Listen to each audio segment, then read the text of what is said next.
Augustus, o primeiro dos imperadores.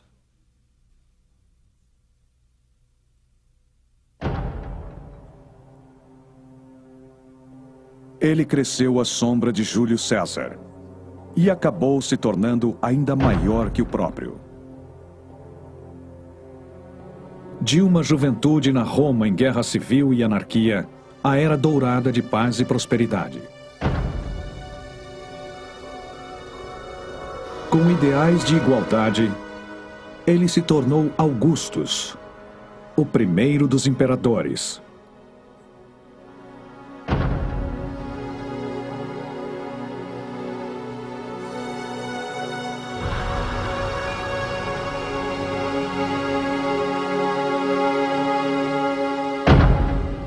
Ele assumiu a responsabilidade de vingar a morte do seu tio, Suetônio.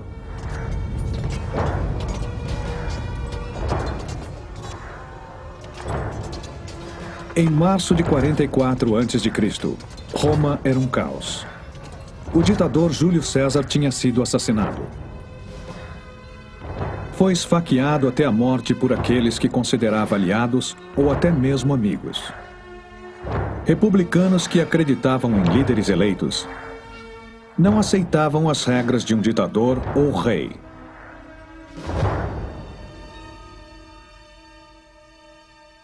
Ninguém sabia o que ia acontecer após a morte de César. Seus assassinos não estavam preparados para assumir o seu cargo e havia um suspense no ar e todos eram suspeitos de ambições secretas, mas ninguém realmente sabia o que estava por vir.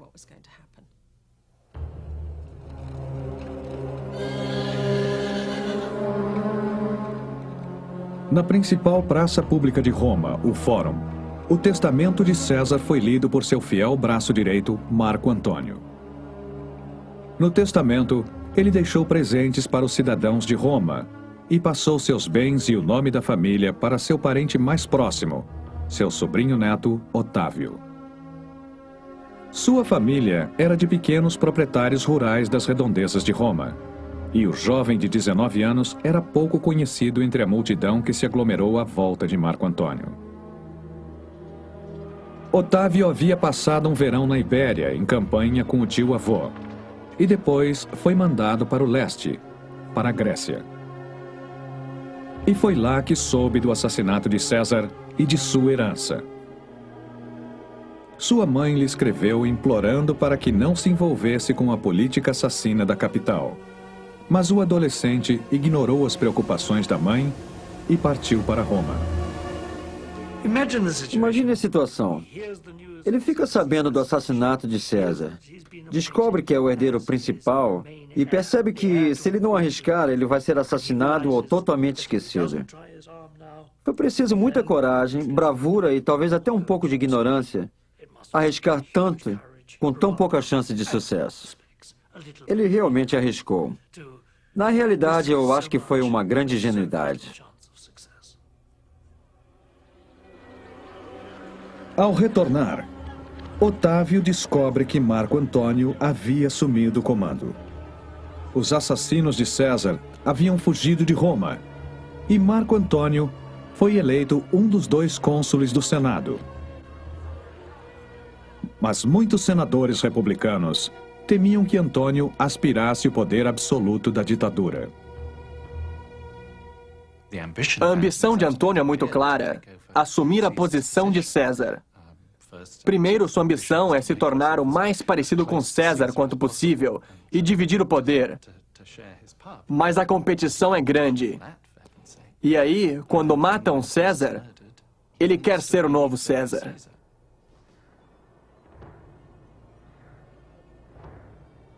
Os oponentes de Marco Antônio tinham um plano. Otávio seria a figura perfeita em que todos confiariam.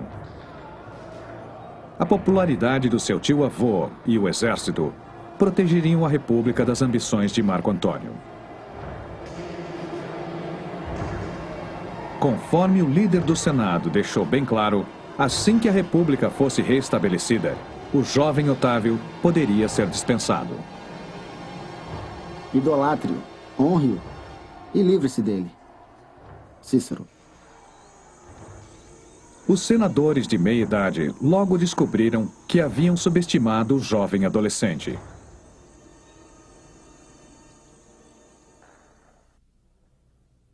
Dois homens dividiram todo o Império Romano entre eles. Ápio.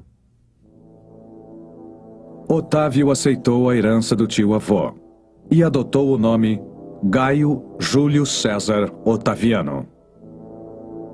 Na história, é conhecido como Otaviano.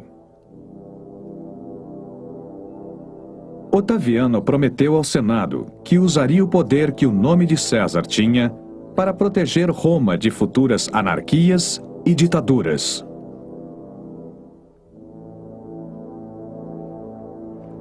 Ele ofereceu ao Senado o fiel exército de César, em troca de legitimidade. O Senado, influenciado por Cícero, elegeu o adolescente Otaviano senador. Com isso, Cícero estava oficialmente contra Marco Antônio. Vamos falar do pior tipo de vulgaridade. Você, com a sua gula, bebeu tanto vinho no casamento de Hípia que foi obrigado a vomitar na frente dos romanos.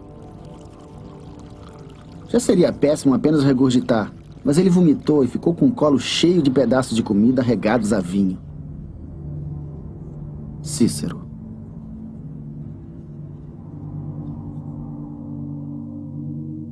Antônio respondeu com terríveis acusações. Júlio César exigia favores sexuais de Otaviano como pagamento por sua adoção. Cícero retrucou com insulto após insulto. Que falta de civilização! Que crueldade! Ele acusou Otaviano de fatos criados por sua própria indecência e libertinagem. Essa imagem cria uma imagem de um Antônio bêbado. O Antônio que não é capaz de ser um político responsável. E é isso que os romanos caracteristicamente fazem em situações de conflito público. Nós reclamamos da forma como a política moderna se tornou baixaria pessoal entre os líderes políticos. Isso não é nada para os romanos. Eles esperam que seja uma baixaria. Isso é normal. Mas no decorrer das discussões, as pessoas se magoam, se irritam e não perdoam facilmente. E isso deu a Antônio uma grande quantidade de inimigos irados. Cícero fez um comentário que eu considero de extremo mau gosto quando disse no banquete dos Idos de Março que Antônio deveria ter sido parte do jantar. O Senado mandou o exército para o norte da Itália para atacar Marco Antônio. A legião, fiel à memória de César, foi comandada por seu filho adotivo, Otaviano. Nas duas batalhas que se seguiram, as legiões de Antônio foram destruídas, mas ele escapou ileso. Seus oponentes no Senado congratularam-se por acabar com as aspirações de Marco Antônio. Acreditavam ter salvo a República, mas desconheciam as ambições de Otaviano. Aparentemente, Otaviano estava com o mesmo problema que César teve em 49. Que se você tem um exército e você não tem opção, e você o separa, é o fim da sua carreira política. Você vai ser devorado pelos lobos aristocratas. Se você mantém seu exército e usa para ajudar na sua carreira política, aí você tem uma chance. Se você tem um exército, você pode sobreviver. Sem um exército, aos 19 anos, você está acabado. Otaviano manteve pulso firme com seu exército e, num ato de coragem e bravura, se dirigiu para o sul, em direção a Roma. Aos 19 anos, ele foi para Roma como se estivesse indo para uma cidade inimiga e mandou mensagens em nome do exército exigindo fazer parte do conselho. Quando o Senado hesitou em obedecer, Cornélio, um centurião-chefe dos deputados, desabotoou seu uniforme militar, mostrando sua espada, e corajosamente disse: "Se você não fizer conselheiro, isso o fará. Suetônio." O Senado não tinha outra escolha a não ser obedecer. Otaviano havia subjugado os senadores antes que pudessem se livrar dele. Agora Otaviano precisava de um aliado poderoso e, sem hesitar, procurou seu inimigo Marco Antônio. Ambos tinham interesses em comum. Ambos queriam vingar a morte de César. Seus exércitos queriam vê-los unidos. Juntos com Lépido, comandante da Legião da Gália, fizeram um pacto. Dividiriam o império e eliminariam qualquer oposição. Em Roma, Otaviano e Marco Antônio iniciaram uma série de situações brutais e sangrentas. Centenas de senadores e oponentes foram assassinados ou obrigados a se exilar. Antônio se certificou de que o malicioso Cícero estivesse entre eles. Otaviano fez questão de assinar a autorização para a morte de seus antigos aliados. Otaviano não perdoava. Ele faria qualquer coisa para alcançar seu objetivo. Acabar com os que eram muito ricos ou hostis, conseguir o que queria, era imperativo para ele.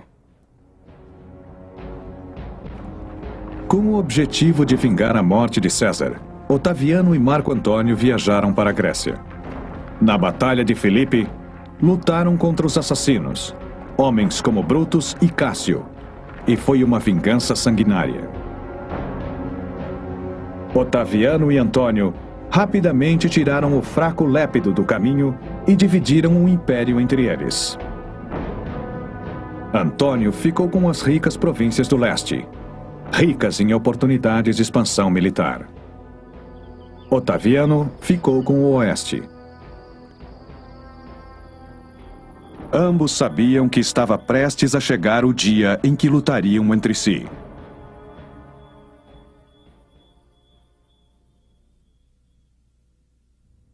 Eu venci em Ática, Otaviano. Em Roma, Otaviano começou a consolidar seu poder.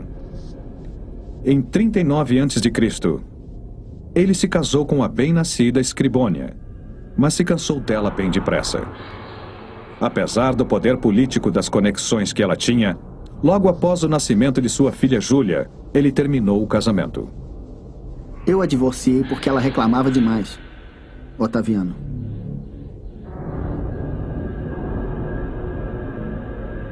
No ano seguinte, Otaviano conheceu e se apaixonou por uma jovem chamada Lívia. A jovem de 19 anos já era casada, tinha um filho chamado Tibério e estava novamente grávida. Otaviano forçou seu marido a divorciar-se dela. Nos livros antigos, é representado como um encontro de amor. Mas não existe uma explicação óbvia de que tipo de vantagem ele teria numa situação como essa. Parece ir contra todas as regras de um jogo político simples. E é muito estranho que, tendo resolvido se casar tão de repente e inesperadamente, que ele tenha mantido o casamento até o fim de sua carreira.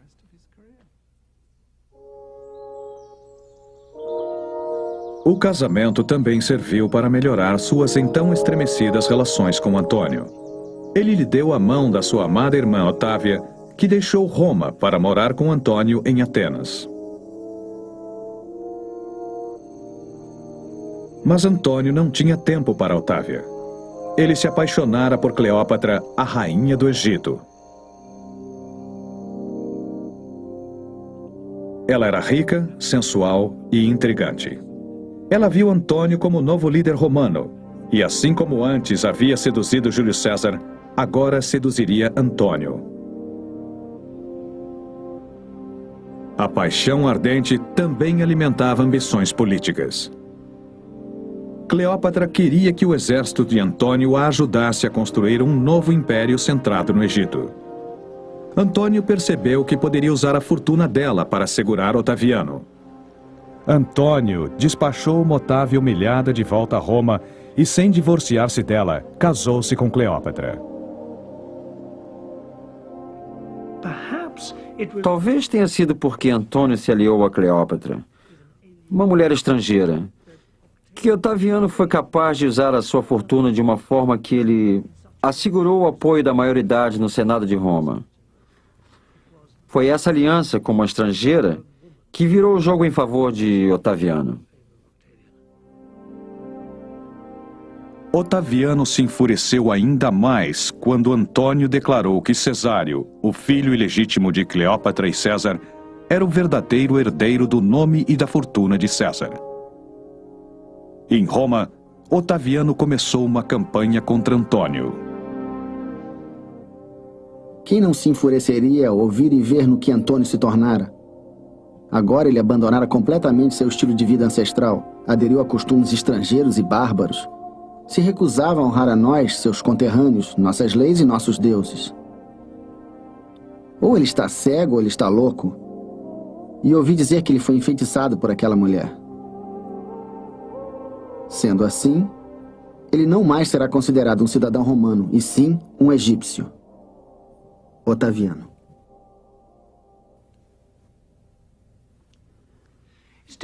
É difícil explicar, mas aqui nós temos um líder romano, um grande mestre, que se juntou a uma linda mulher egípcia e é tratado pelos romanos como se fosse o primeiro-ministro no meio da Guerra Fria, fungindo como uma espiã russa, uma mulher fatal. Imediatamente Antônio é descartado do cenário político romano. Muitos dos senadores romanos assumem essa posição, até mesmo contra seus próprios princípios, porque seu maior interesse é apoiar Otaviano. Otaviano aproveitou-se do grande temor de Roma, dizendo que Antônio pretendia mudar a capital para o Egito e submeter Roma a uma rainha estrangeira. É aí que Octaviano ganha vantagem, porque ele pode explorar as suspeitas romanas em relação a estrangeiros, reis e mulheres, e maldosamente criar a possibilidade da rainha estrangeira, que vai triunfar sobre as ruínas da capital. E, sem dúvida, isso tem um poder enorme com o sentimento popular na Itália. Fazendo-se passar pelo grande salvador de Roma e de suas tradições, Otaviano se preparou para a guerra. Levou 4 anos montando seu exército. Em 31 a.C., ele ergueu o estandarte legionário, rezou para o deus Apolo e partiu. A grande rivalidade entre Otaviano e Antônio chegaria ao seu clímax na costa oeste da Grécia, na Batalha de Actium.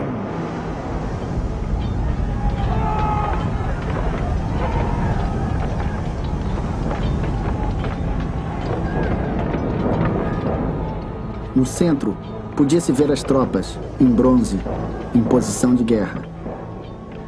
As ondas pareciam douradas. De um lado, Otaviano, liderando os italianos para a batalha, com componentes do Senado e grandes deuses. Do outro lado, Antônio, uma riqueza absurda. E, uma vergonha, a esposa egípcia e o apoio do poder do Oriente. Virgílio.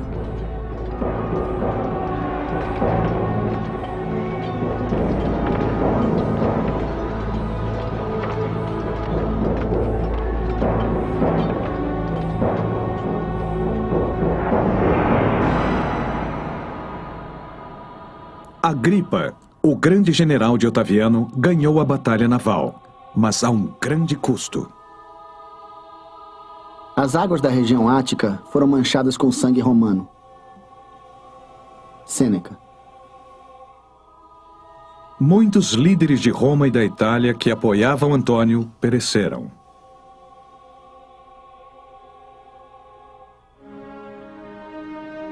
Antônio fugiu para o Egito arrasado e se suicidou. O grande rival de Otaviano estava morto. Cleópatra, temendo por sua própria vida, pediu uma audiência com Otaviano para lembrá-lo de seu amor por Júlio César. Otaviano não se comoveu. Ele pretendia expor a derrotada rainha em triunfo pelas ruas de Roma. Pela primeira vez, o Egito foi levado para o Império Romano e sua riqueza abundante confiscada por Otaviano. Perante tanta ruína e humilhação, Cleópatra se matou com a mordida de uma cobra venenosa. Otaviano, então, mandou assassinar seu filho Cesário.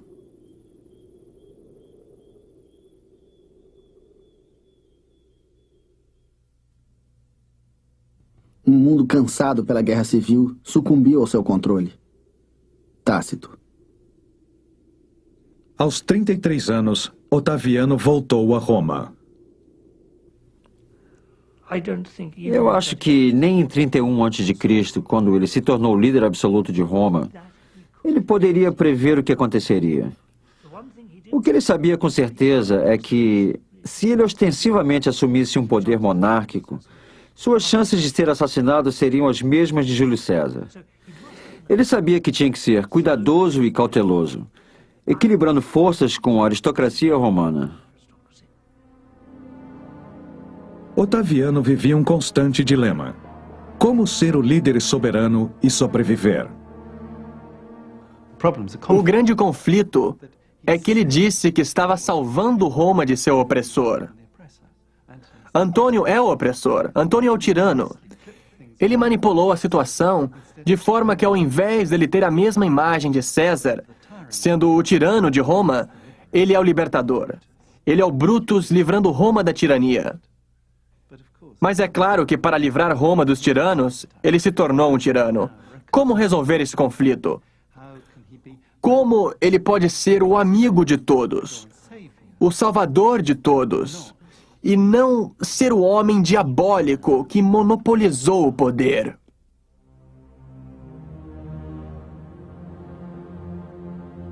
Otaviano recompensou muitos da antiga aristocracia com cargos no governo.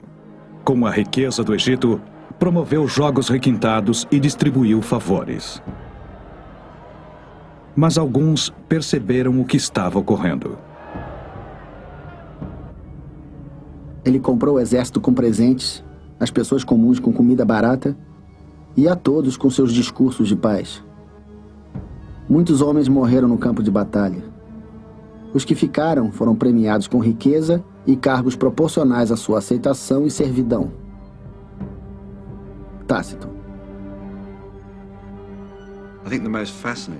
Eu acho que a coisa mais fascinante sobre Otaviano é o contraste entre a capacidade de ser totalmente insensível, cruel, como ele demonstrou no período antes do Ático, e a forma como ele é capaz de deixar essas características de lado e assumir uma personalidade completamente diferente depois.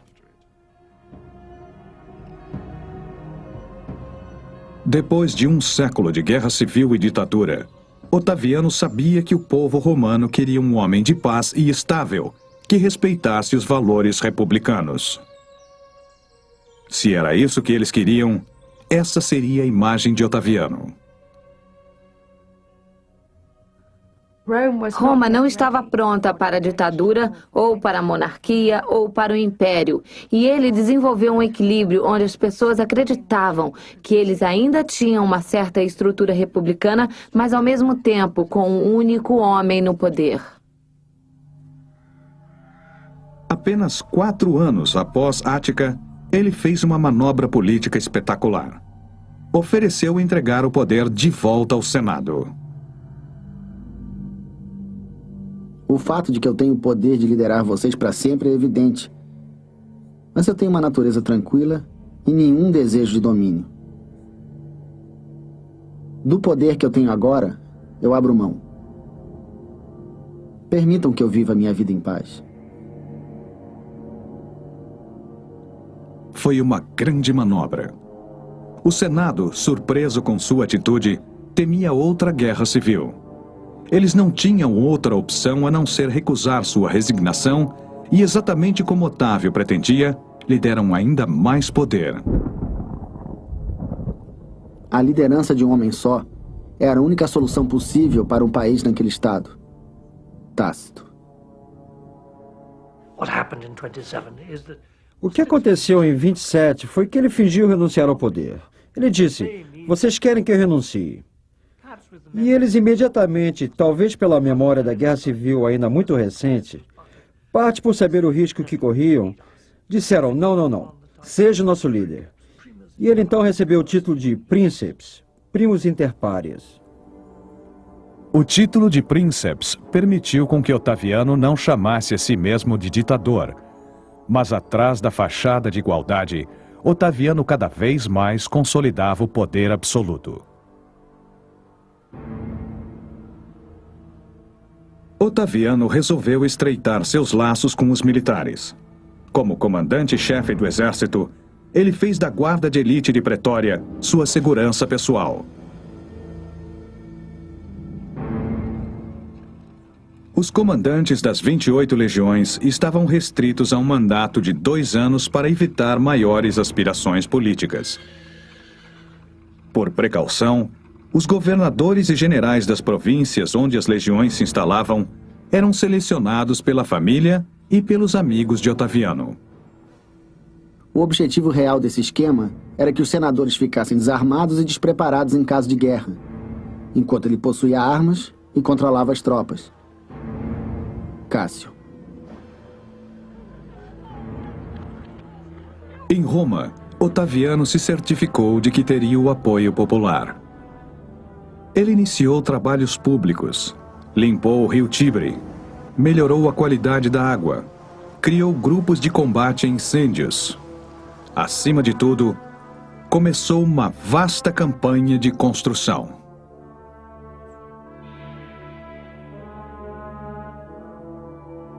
Eu transformei a Roma de tijolo em Roma de mármore. Otaviano.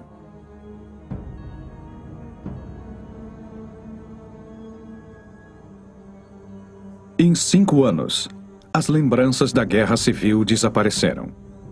Os benefícios da paz estavam por todo o império. Até mesmo inimigos políticos aderiram ao sistema de recompensas e privilégios. Eles aceitaram porque eles próprios estavam profundamente envolvidos. Eles passaram para o lado dele e foram recompensados. Ele sempre se certificou de que muitas pessoas recebessem muitas recompensas, e criar esse sistema de recompensas foi um dos trabalhos do genial Augusto. O que eles não querem é que o sistema caia, porque, é claro, eles estão por trás de tudo. Seu regime estava enriquecendo a muitos. O Senado, que antes pregava idolatre-o, respeite-o e livre-se dele, agora o idolatrava pela paz que criou e o honrou com um novo nome, Augusto, o Venerado. Eu recebo o título de Augusto em nome do Senado, em reconhecimento ao meu valor, clemência, justiça e devoção. Augusto. Otaviano tornou-se o imperador César Augusto. Ele não tinha rivais. Era o mestre do Império Romano e fundador da Pax Romana, a paz romana.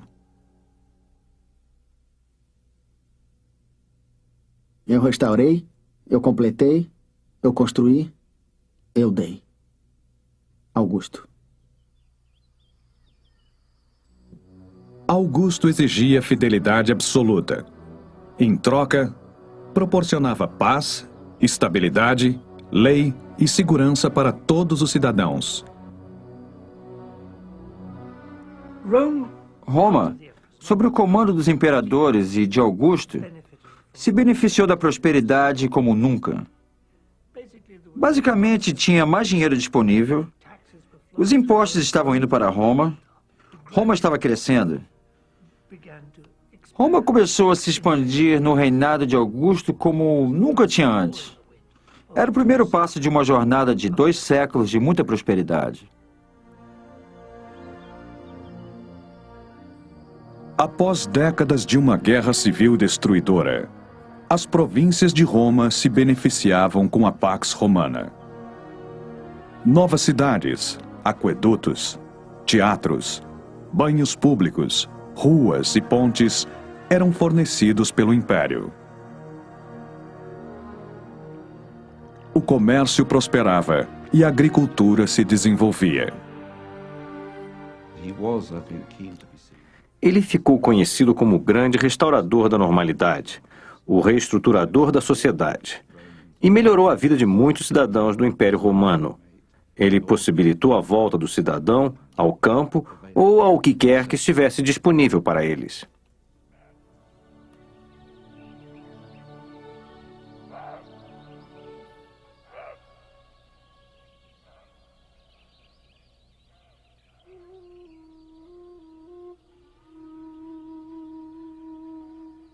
Augusto, agora com 40 anos, cultivava a imagem de um homem frugal. Dormia numa cama de campanha e comia refeições simples.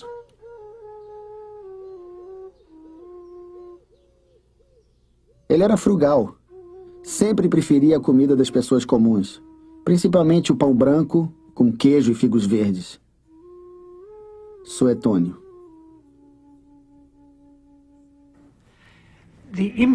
A sua imagem era de um homem de imensa simplicidade. Augusto era um imperador consciente que trabalhava duro. Ele não dormia bem. Em alguns sentidos, ele era um homem doente. Ele acordava cedo para ler as notícias. Ele era extremamente escrupuloso e sempre tinha dezenas, até centenas de delegações querendo vê-lo. Os bem-sucedidos achavam que ele era educado, cortês, que ele os ouvia e que era muito generoso. Augusto se certificava que sua boa imagem corresse por todo o império. Centenas de estátuas, bustos e moedas foram parar na Ibéria, Judéia, Grécia e Gália. Ele acaba sendo identificado com os deuses e sua representação simbólica. A forma como se apresenta, surpreendentemente, é a de um clássico deus romano. É por isso que, a partir do ático, ele não tem idade. Ele é simplesmente divino, como um deus vivo. Ele não tem rugas, ele não tem problemas.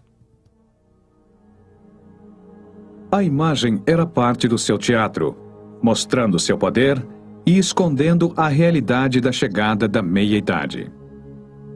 Seus dentes eram pequenos, poucos e cariados. Seu cabelo amarelado e encaracolado. As sobrancelhas se juntavam acima do nariz e quase não se percebia que ele era um homem tão pequeno.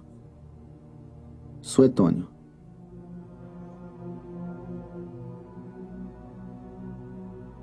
Sua popularidade continuou crescendo.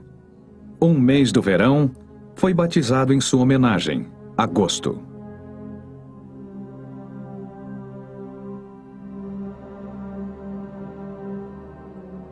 Sacerdotes faziam sacrifícios pelo seu bem-estar.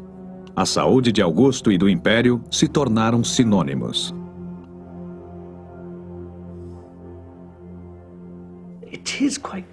É muito claro que determinados grupos de líderes por todo o Império Romano estavam tão satisfeitos com a nova paz e com a prosperidade que eles alcançaram que eles elevaram Augusto a um nível absurdo.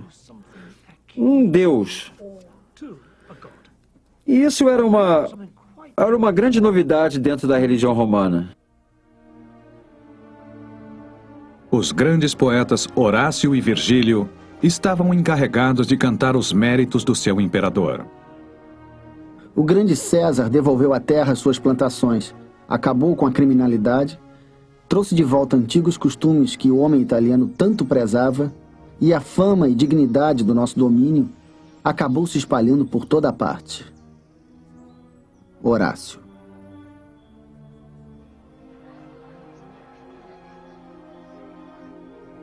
Em 18 a.C., aos 45 anos, Augusto iniciou uma campanha moral para restaurar os valores tradicionais familiares em Roma.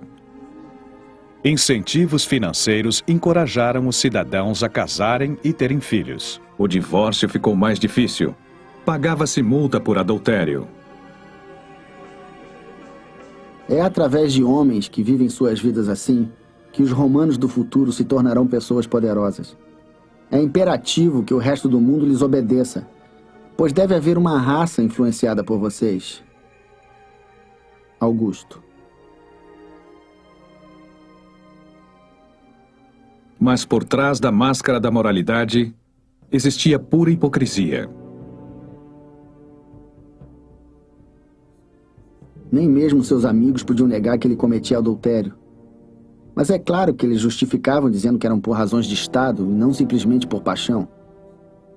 Ele tentava descobrir os planos dos seus inimigos se aproximando das suas esposas e filhas. Suetônio. Sua imagem pública continuava intacta, e sua popularidade também. Ele tirou Roma e seu império do horror da guerra civil. Para assegurar a paz no futuro, o já não tão jovem imperador tinha que achar o sucessor ideal. No auge da felicidade e confiança em sua família, a sorte o abandonou. Suetônio. Augusto deu um fim à república. Era um rei, só não tinha o título. Sua nova ambição era criar uma dinastia que herdasse seu poder. A sucessão é um dos fatores mais perigosos de uma dinastia. Na verdade, nomear um sucessor, dizer, esta pessoa vai ser meu sucessor, não é uma boa coisa. Porque diminui o poder. Na verdade, dá poder a esse sucessor. E o interesse geral é todo em torno dessa nova pessoa. Essa é uma das razões pela qual Augusto não nomeia um sucessor. O que ele tem que fazer é criar um grande grupo que o apoie. Ele não pode correr grandes riscos. Ele precisa de uma família. Para a grande tristeza de Augusto, sua esposa Lívia não lhe deu nenhum filho. Sua única filha, do seu casamento com Escribônia, era Júlia. Ela se tornou a chave para as esperanças de Augusto de estabelecer uma dinastia imperial. Ele estava desesperado para que Júlia lhe desse netos. Pais romanos em cargos políticos achavam que eles tinham o direito de manipular seus filhos para suprir suas ambições políticas. Então, Augusto casou Júlia com sucessivos maridos por causa de seus interesses políticos.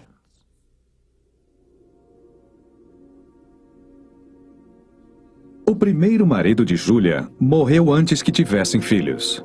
Augusto, então, fez com que ela se casasse com seu melhor amigo, Agripa, 24 anos mais velho. Cumprindo suas obrigações, tiveram 5 filhos. 2 deles, Caio e Lúcio, foram adotados por Augusto. Mas quando Agripa morreu, Augusto forçou Júlia a casar-se com seu meio-irmão, Tibério.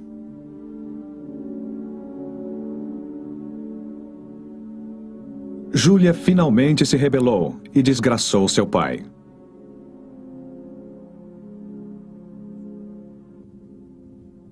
Sua filha não tinha vergonha e se tornou uma grande vergonha. Ela se entregou a diferentes amantes. Ela andava pela cidade vivendo aventuras noturnas. No mesmo fórum onde seu pai propôs a lei contra o adultério, ela seduziu. Ela passou a viver uma vida de prostituta, vendendo seu corpo a amantes desconhecidos. Sêneca. Havia um motivo, uma razão para a violação das leis morais de seu pai. E por causa dessa rebeldia, Augusto decidiu que ela seria exilada. Ele a exilou numa ilha por 5 anos, proibindo-a de receber visitas masculinas e proibindo-a de beber vinho. Ou seja, fez sua vida ser uma desgraça. Corriam rumores de que Lívia, a esposa de Augusto, teria contribuído para a desgraça de Júlia. Eu não acho que Júlia queria se rebelar. Existe uma grande possibilidade de a história verdadeira não ser a história de Júlia, mas a de Lívia.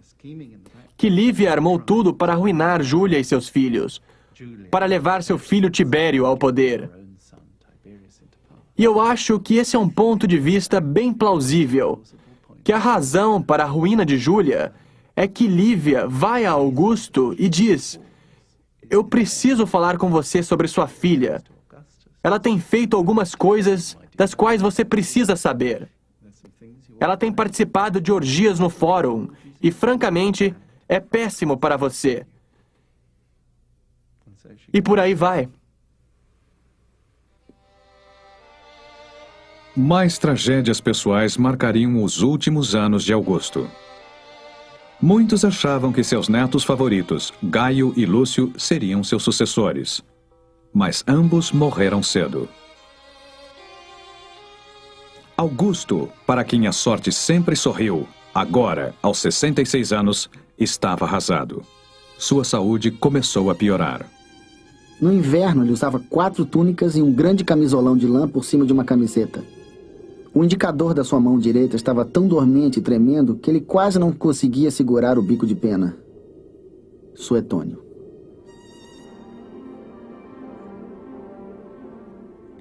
Durante o comando de Augusto, o Império passou por uma grande expansão. Mas em 9 depois de Cristo, em campanha para consolidar a nova fronteira no rio Elba, houve um grande desastre.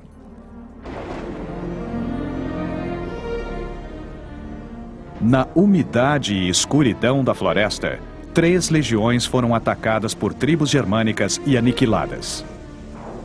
Ele ficou tão consternado com o ocorrido que deixou o cabelo e a barba crescerem por vários meses. E às vezes batia com a cabeça na parede gritando: "Me deem minhas legiões de volta!" Suetônio. Augusto não conseguia se recuperar de tamanho fracasso. Seu conselho ao seu enteado Tibério era para não avançar além das fronteiras. Tibério havia se tornado um general forte e fiel. Augusto não tinha intenção de fazê-lo como sucessor, pois Tibério não tinha seu sangue. Mas agora não tinha opções. Em 5 depois de Cristo, ele finalmente adotou Tibério como seu filho e sucessor. Estabeleceu-se então uma dinastia imperial.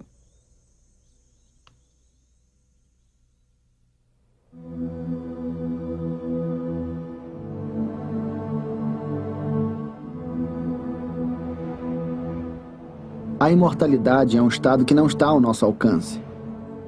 Mas viver nobremente e morrer nobremente é uma maneira de conquistar esse estado. Augusto. No ano 14 depois de Cristo, Augusto ficou muito doente. Chamou sua família e seus conselheiros. Como eu interpretei bem o meu papel, batam palmas e me liberem desse palco com aplausos. Augusto. Augusto morreu com Lívia ao seu lado. Diferentemente de muitos imperadores de Roma que viriam a sucedê-lo, ele morreu na cama, em paz, aos 76 anos. No seu funeral, uma águia foi solta, simbolizando seu espírito indo para o céu. Logo após sua morte, Augusto foi declarado um deus. Augusto define o império. Define um novo sistema. Isso está claro. César é o elo de um sistema antigo para um novo sistema. Mas César deixa o novo sistema completamente indefinido, totalmente aberto para o futuro. É impressionante a quantidade de aspectos em que Augusto serviu de modelo para o futuro. Além disso, sua importância para que todos os seus sucessores seguissem seus passos. Ao final do reinado de César, províncias por todo o Mediterrâneo tinham a sensação de poder seguir com as suas vidas. Existia um sistema judicial, um sistema de impostos, e assim eles estavam em paz. Augustus criou uma estrutura de governo e defesa que mantinha essa paz. E isso fez uma grande diferença. Augusto fez um milagre. Ele deu fim a 100 anos de discórdia política em Roma. O que ele fez foi mudar Roma de uma república e da guerra civil para uma estável monarquia. Esse foi um feito inacreditável. Não só ele conseguiu isso, mas seus sucessores conseguiram manter o sistema que ele criou.